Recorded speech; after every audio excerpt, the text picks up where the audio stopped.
ಓಂ ಶ್ರೀ ಗುರುಭ್ಯೋ ನಮಃ. ರಾಮಾಯಣ ಕಥನಕ್ಕೆ ಸ್ವಾಗತ. ಕಳೆದ ಸಂಚಿಕೆಯಲ್ಲಿ ಪರಶುರಾಮನ ವೈಷ್ಣವ ಧನುವನ್ನು ರಾಮ ಎತ್ತಿ ಅದನ್ನು ಬಾಣ ಪ್ರಯೋಗ ಮಾಡಿ ಆಗಿದೆ.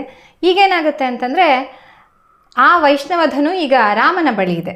ಅದನ್ನು ವರುಣನಿಗೆ ನಿಕ್ಷೇಪ ರೂಪದಲ್ಲಿ ಇಡೋದಕ್ಕೆ ಕೊಡ್ತಾನೆ. ಅದು ಬಾಣ ಸಹಿತವಾಗಿ ಇತ್ತು ವೈಷ್ಣವ ಧನು ಅನ್ನೋದು. ಅದನ್ನು ವರುಣನಿಗೆ ಕೊಡ್ತಾನೆ. ವರುಣ ಆಗ ದೇವತೆಗಳೆಲ್ಲ ಬಂದು ನಿಂತು ಈ ದ್ವಂದ್ವ ಯುದ್ಧವನ್ನು ನೋಡಬೇಕು, ಏನಾಗುತ್ತೆ ಇಲ್ಲಿ ಅನ್ನೋದನ್ನು ತಮ್ಮ ಕಣ್ಣಾರೆ ನೋಡಬೇಕು ಅಂತ ಬಂದು ನಿಂತಿದ್ರು. ರಾಮ ಮತ್ತು ಪರಶುರಾಮರ ನಡುವೆ ಮಾತುಕತೆ ಆಗುವಾಗ ವರುಣನು ಅಲ್ಲಿ ಇರ್ತಾನೆ. ಆ ವರುಣನಿಗೆ ಆ ವೈಷ್ಣವ ಧನುವನ್ನು ಕೊಟ್ಟು ದಶರಥನ ಕಡೆಗೆ ತಿರುಗ್ತಾನೆ ರಾಮ. ಅಪ್ಪ, ಪರಶುರಾಮ ಜಮದಗ್ನಿಯ ಮಗನಾದಂತಹ ಪರಶುರಾಮ ಹೊರಟು ಹೋಗಿ ಆಗಿದೆ, ನಾವೀಗ ಅಯೋಧ್ಯ ಪಟ್ಟಣದ ಕಡೆಗೆ ಪ್ರಯಾಣವನ್ನು ಬೆಳೆಸೋಣ ಅಂತ ಹೇಳ್ತಾನೆ. ಹಾಗಿದ್ರೆ ಇದು ಗೊತ್ತಿರಲಿಲ್ವಾ ದಶರಥನಿಗೆ ಅಂತ ಕೇಳಿದ್ರೆ ಇಲ್ಲಿ ಒಂದು ವಿಚಾರ ಬರುತ್ತೆ. ಯಾವಾಗ ದಶರಥ ಕೇಳ್ಕೊತಾನೆ ದ್ವಂದ್ವ ಯುದ್ಧ ಬೇಡ, ಒಂದು ವೇಳೆ ರಾಮನಿಗೆ ಏನಾದರೂ ಆದರೆ ನಾವೆಲ್ಲರೂ ಸತ್ತು ಹೋದ ಹಾಗೆ ಅಂತ ಹೇಳಿದಾಗ ದಶರಥನ ಮಾತಿಗೆ ಬೆಲೆಯೇ ಕೊಡದೆ ಪರಶುರಾಮ ಕೇವಲ ರಾಮನ ಬಳಿ ಮಾತಾಡ್ತಾ ಇರ್ತಾನೆ. ಇದನ್ನು ನೋಡಿ ದಶರಥ ಮೂರ್ಛೆ ತಪ್ಪಿ ಬಿದ್ದಿರ್ತಾನಂತೆ. ತಡ್ಕೊಳಕ್ಕಾಗದೆ ತನ್ನ ಮಗನ ಕತೆ ಹೋಯ್ತು ಅನ್ನುವ ಆತಂಕದಲ್ಲಿ ಆತ ಮೂರ್ಛೆ ತಪ್ಪಿ ಬಿದ್ದಿರ್ತಾನೆ. ಹಾಗಾಗಿ ಮುಂದೆ ಏನು ನಡೆಯಿತು ಅನ್ನುವಂಥದ್ದು ದಶರಥನಿಗೆ ಗೊತ್ತಾಗಲಿಲ್ಲ ಅನ್ನುವಂತಹ ವಿವರಣೆಗಳು ರಾಮಾಯಣದಲ್ಲಿ ಬರುತ್ತೆ. ಈಗ ಮುಂದೆ ಖುಷಿಯಾಗುತ್ತೆ ಈಗ ದಶರಥನಿಗೆ. ಪರಶುರಾಮ ಹೊರಟೋದನ್ನ ಹಾಗಿದ್ರೆ ಒಳ್ಳೆಯದಾಯಿತು ಅಂತ ಹೇಳಿ ದಿಬ್ಬಣ ಮುಂದೆ ಹೊರಡುತ್ತೆ. ಅಯೋಧ್ಯ ಪಟ್ಟಣಕ್ಕೆ ಈ ದಿಬ್ಬಣ ಬರ್ತಾ ಇದ್ದ ಹಾಗೆ ಅಯೋಧ್ಯ ನಗರಿ ಅನ್ನೋದು ಅತ್ಯಂತ ಸುಂದರವಾಗಿ ಅಲಂಕೃತಗೊಂಡಿತ್ತಂತೆ. ಎಲ್ಲಿ ನೋಡಿದ್ರೂ ಕೂಡ ಆ ವಾದ್ಯ ಘೋಷಗಳು, ಆಮೇಲೆ ಎಲ್ಲ ಕಡೆ ಹೂವಿನ ಅಲಂಕಾರಗಳು, ಒಳಗಡೆ ಬರ್ತಾ ಇದ್ದ ಹಾಗೇ ಸ್ವಾಗತಿಸೋದು, ಆ ಹೂವಿನ ಪುಷ್ಪವೃಷ್ಟಿ, ಹೀಗೆ ಎಲ್ಲ ಕಡೆ ಒಂದು ಅತ್ಯಂತ ಸಂಭ್ರಮದ ವಾತಾವರಣ. ಯಾಕೆ ಅಂದರೆ 4 ಜನ ಅಯೋಧ್ಯೆಯ ಸುಪುತ್ರರು, ಅವರೆಲ್ಲರೂ ಪ್ರೀತಿ ಪಾತ್ರರಾಗಿರುವಂಥವರು ಅಯೋಧ್ಯೆಗೆ ಪ್ರವೇಶ ಮಾಡ್ತಾ ಇದ್ದಾರೆ. ಹೇಗೆ ಗೃಹಸ್ಥಾಶ್ರಮಕ್ಕೆ ಪ್ರವೇಶ ಮಾಡಿ ಈಗ ಹೊಸ ರೀತಿಯಲ್ಲಿ ಹೊಸ ಮದುಮಕ್ಕಳು ಜೋಡಿ ಪ್ರವೇಶ ಮಾಡ್ತಾ ಇರುವಂಥದ್ದು.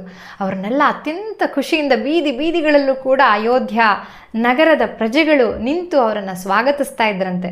ಎಲ್ಲೂ ಕೂಡ ಒಂದೇ ಒಂದು ಚೂರು ಧೂಳು ಏಳದ ಹಾಗೆ ಅಲ್ಲಿನ ವ್ಯವಸ್ಥೆಗಳು ಮೊದಲೇ ಇತ್ತು. ಅಯೋಧ್ಯ ನಗರಿ ಇದ್ದದ್ದೇ ಹಾಗೆ, ಅತ್ಯದ್ಭುತ ನಗರಿ ಅದು. ದಿನನಿತ್ಯವೇ ಅಲ್ಲಿ ಏನೋ ಸಂಭ್ರಮ ಹಬ್ಬ ನಡೀತಾ ಇದೆ ಅನ್ನೋ ರೀತಿಯಲ್ಲಿ ಇರುವಂತಹ ನಗರ.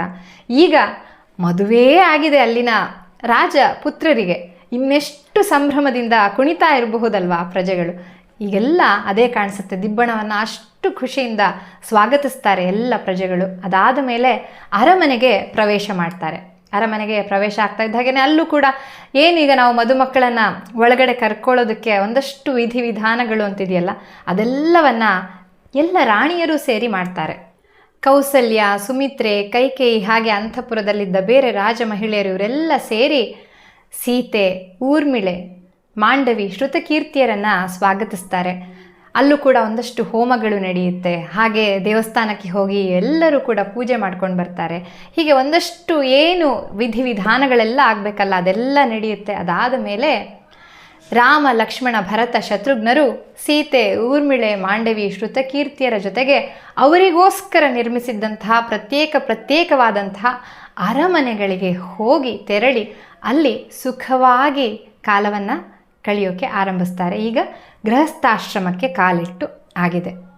ಇದಾದ ನಂತರ ಅವರ ಏನು ಧನುರ್ವಿದ್ಯೆ ಅನ್ನೋದಿದೆಯಲ್ಲ ಅದು ಕೂಡ ಸಂಪೂರ್ಣ ಆಗುತ್ತಂತೆ.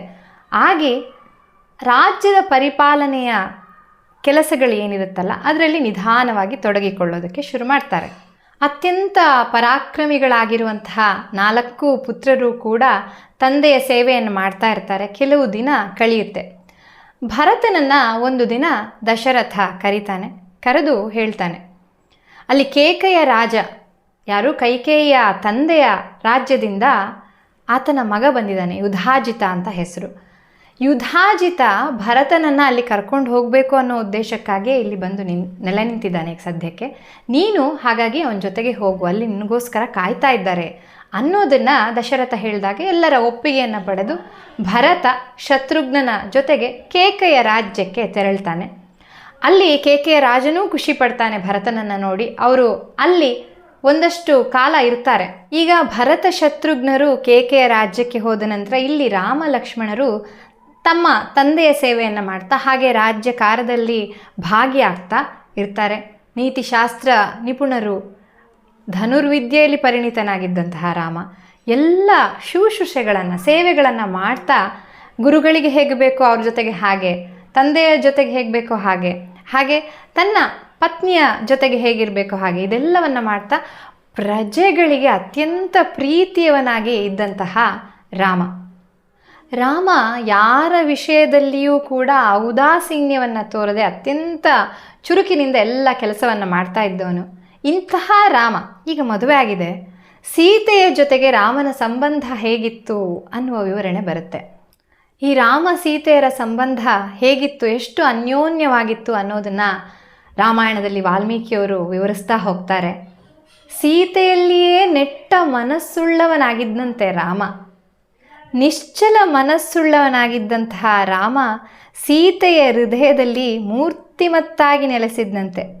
ಕನ್ಯಾಪಿತೃವಿನಿಂದ ಧಾರೆ ಎರೆಯಲ್ಪಟ್ಟು ತನ್ನ ತಂದೆಯೂ ಸಮ್ಮತಿಸಿ ಸೀತೆ ತನ್ನ ಮಡದಿಯಾಗಿರುವಂಥದ್ದು. ಈ ಕಾರಣದಿಂದಾಗಿ ಶ್ರೀರಾಮನಿಗೆ ಸೀತೆಯಲ್ಲಿ ವಿಶೇಷವಾದ ಅನುರಾಗ ಇತ್ತಂತೆ. ಶ್ರೀರಾಮನಿಗೆ ಸೀತೆ ಪರಮ ಪ್ರಿಯಳಾಗಿದ್ಲಂತೆ. ಸೀತೆಗಿದ್ದ ಪಾತಿವ್ರತ್ಯಾದಿ ಗುಣಗಳಿಂದಾಗಿ ಮತ್ತು ರೂಪ ಸಂಪತ್ತಿನಿಂದಾಗಿ ಶ್ರೀರಾಮನ ಹೃದಯದಲ್ಲಿ ಸೀತೆಯ ಮೇಲಿನ ಪ್ರೀತಿ ಕ್ಷಣ ಕ್ಷಣಕ್ಕೂ ವೃದ್ಧಿಯಾಗ್ತಾ ಇತ್ತಂತೆ. ಹಾಗೆ ಸೀತೆಗೆ ಈ ಶ್ರೀರಾಮನ ಗುಣಾತಿಶಯದಿಂದ ಮತ್ತು ರೂಪಲಾವಣ್ಯದಿಂದ ಸೀತೆಯ ಹೃದಯದಲ್ಲಿ ಶ್ರೀರಾಮನೂ ದ್ವಿಗುಣಿತವಾಗಿ ಪ್ರಕಾಶಿಸ್ತಾ ಇದ್ದಂತೆ. ಅಂದರೆ ಸೀತೆಯ ಹೃದಯದಲ್ಲಿ ಶ್ರೀರಾಮನು, ಶ್ರೀರಾಮನ ಹೃದಯದಲ್ಲಿ ಸೀತೆಯೂ ನೆಲೆಸಿದ್ರು. ಅದು ಎಷ್ಟು ಗಾಢವಾಗಿತ್ತಂತೆ ಅವರ ಸಂಬಂಧ ಅಂತಂದರೆ, ಶ್ರೀರಾಮ ತನ್ನ ಮನಸ್ಸಿನಲ್ಲಿ ಏನಾದರೂ ಯೋಚನೆ ಬಂದ ಕೂಡಲೇ ಅದು ಸೀತೆಗೆ ತಿಳಿತಾ ಇದ್ದಂತೆ. ಆ ವಿಚಾರ ಲಹರಿಯೇ ಸೀತೆಗೆ ಗೊತ್ತಾಗಿ ಬಿಡ್ತಾ ಇತ್ತಂತೆ. ಅಷ್ಟು ಅನ್ಯೋನ್ಯ ಸಂಬಂಧ. ಸೀತೆ ತನ್ನ ಮನಸ್ಸಿನಲ್ಲಿ ಏನಾದರೂ ಒಂದು ವಿಚಾರ ಬಂದಾಗ ಹೇಳೋದು ಬೇಡ, ಬಾಯಿ ಬಿಟ್ಟು ಹೇಳೋ ಅವಶ್ಯಕತೆ ಇಲ್ಲ. ನೋಡಿ, ಇದು ಗಮನಿಸಿ.